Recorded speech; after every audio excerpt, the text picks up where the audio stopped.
is up, everyone? Welcome back to my YouTube channel. Today we will be reacting to the tragedy of Jules Bianchi. This video, I just know it's gonna make me cry.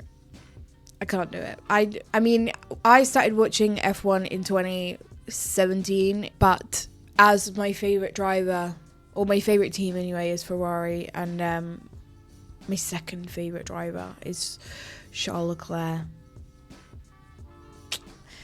I know pretty much everything about Jules Bianchi's accident, but this video is like half an hour, so it's gonna give me some good detail. I'm probably gonna sob my way through it, and then have a mental breakdown afterwards. That's usually how it goes. So let's just get straight into it. But before we do that, make sure you subscribe. Over half of you that watch my videos still aren't subscribed.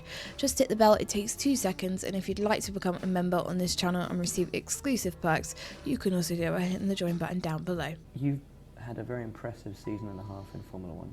So early in your career, people were saying you were the next.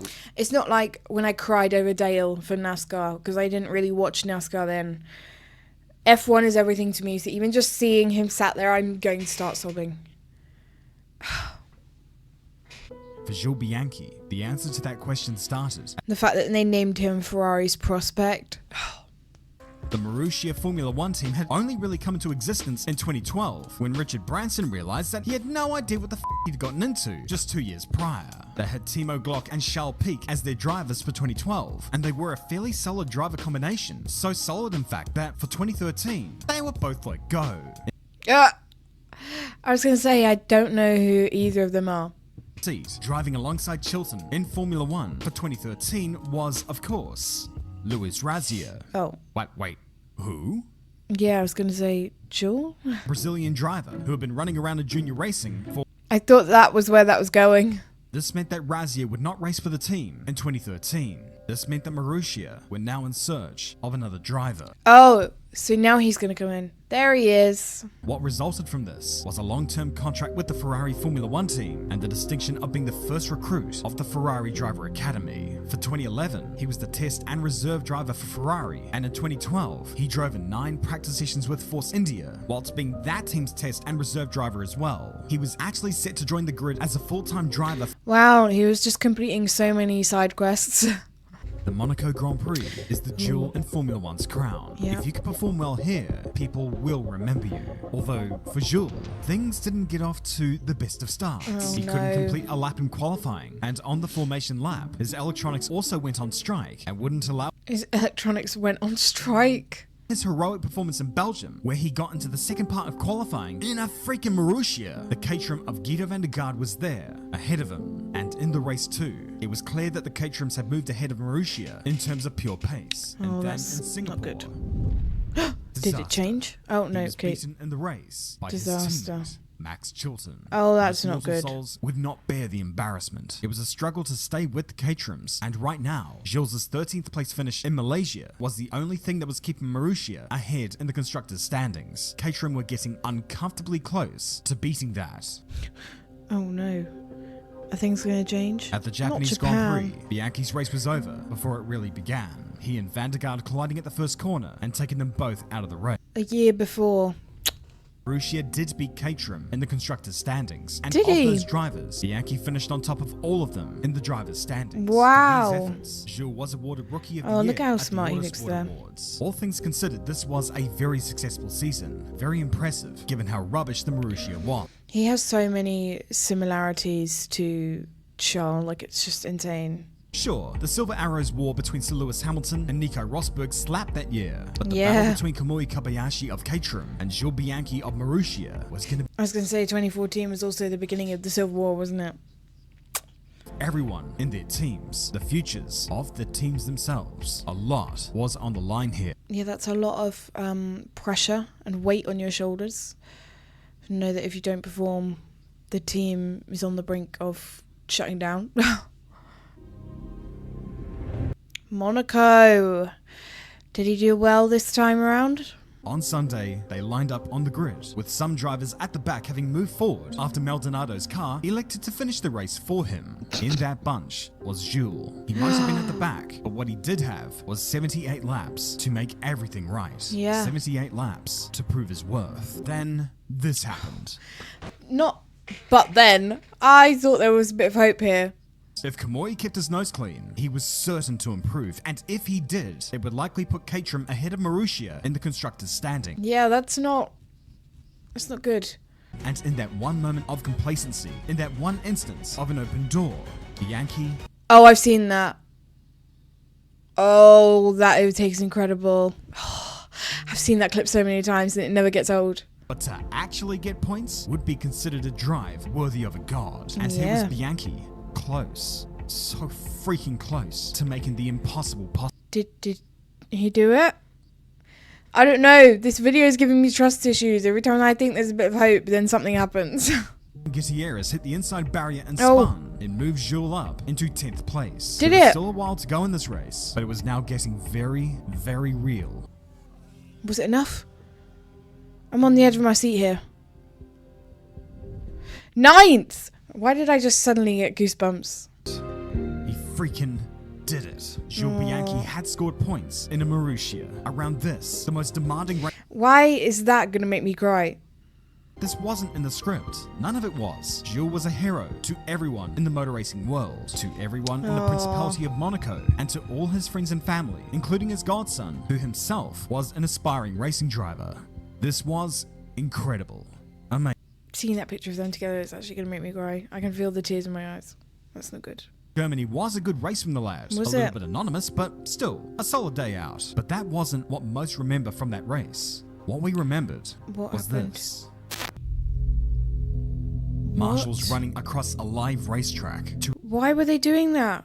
a vulnerable area. If one driver breaks traction out of this corner... Yeah, what? What the hell That's is going so... on? Yeah, that's so Where's the dumb. safety car? Are we just gonna Yeah, where wait is the until we safety know what car? happens? This incident raised serious questions about the usage of the safety car, or Yeah. lack thereof. We saw this a couple of times this year, but this...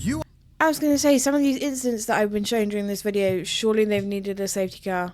But the thing about that Singapore race is that when he crossed the line on lap 60, it would be the last time that he would see the checkered flag. Oh no, I just got goosebumps. Not in a good way. When he put it like that, the last time he saw the checkered flag. The Charlie Whiting suggested that the start time be gonna cry. changed in the name of safety, but the organisers refused. Honda, the track owners, wanted people in the grandstands, and How do you look at that and go, yeah, that's safe to drive in? So you should just red flag it and delay it.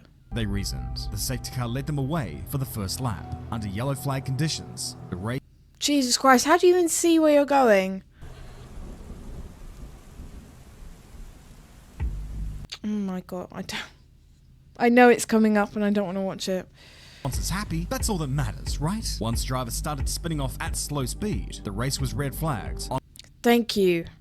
waiting around, the conditions improved enough, and out they went to start again. By this time, the safety car had done its job, and it was finally time to race. Almost immediately, drivers began to... Even though it was red flag and delayed, they've gone back out. The spray is still insane.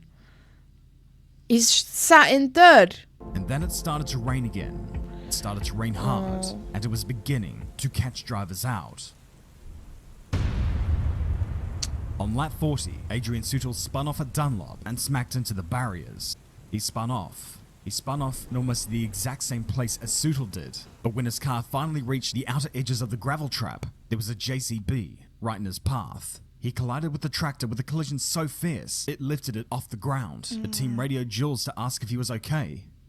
There was no response. The crash I'm gonna cry.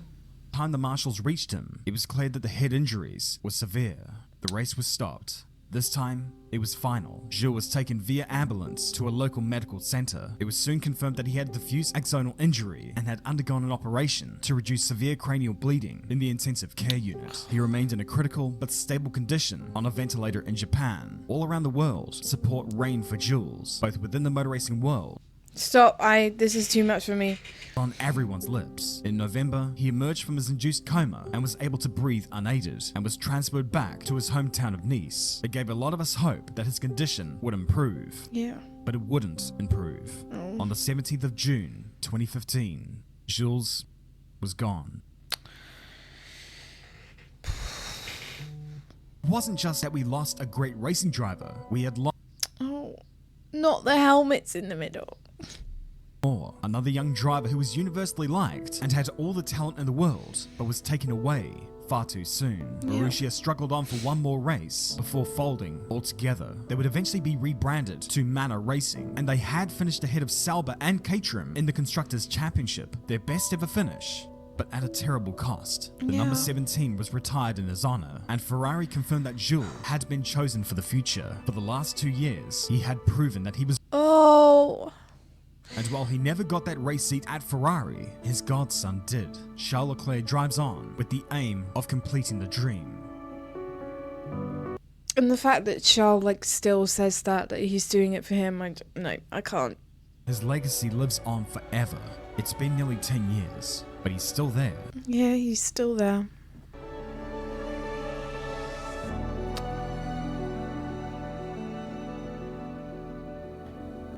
Will you be Formula One World Champion in your heart? I don't want to say I will, because it's wrong for me to say that. Nobody knows, but for sure I want, and I will do all what I can to become one day, and if I can't, I will have no regrets. No regrets, no. That made me sob. Him saying, if I can, I'll have no regrets. That ruined me. You guys need to stop requesting these sad videos because I can't take it anymore. First of all, you requested these videos for Dale and NASCAR. I was like, fine, I'll do it. Sobbed my way through it. Then you guys wanted me to react to Dan Weldon's crash. I was reluctant about it, and I said, you know what, fine, I'll do it. Sobbed my way through that. And then you guys requested this video, and I knew as soon as I saw the comments saying react to Jules Bianchi, no.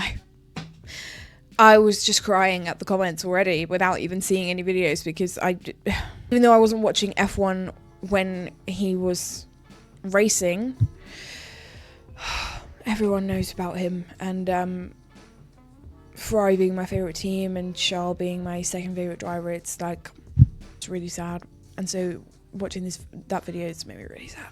Anyway, it was good to see his progress throughout it though. So it started from his karting to F3 and F2, or GP2 as it was called then, to then moving to F1.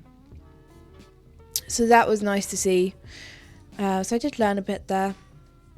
And it was a good video. So with that being said, if you have any other videos that you'd like me to react to, maybe I'll watch them. If they're going to cry, maybe not. If you wanted to check out any of my other socials or become a Patreon member, then you can do all of that down below. And if you want to become a member on this channel and receive exclusive perks, you can also do that by hitting the join button down below. But I hope you enjoyed today's reaction, and I will catch you next time for the next one. Bye!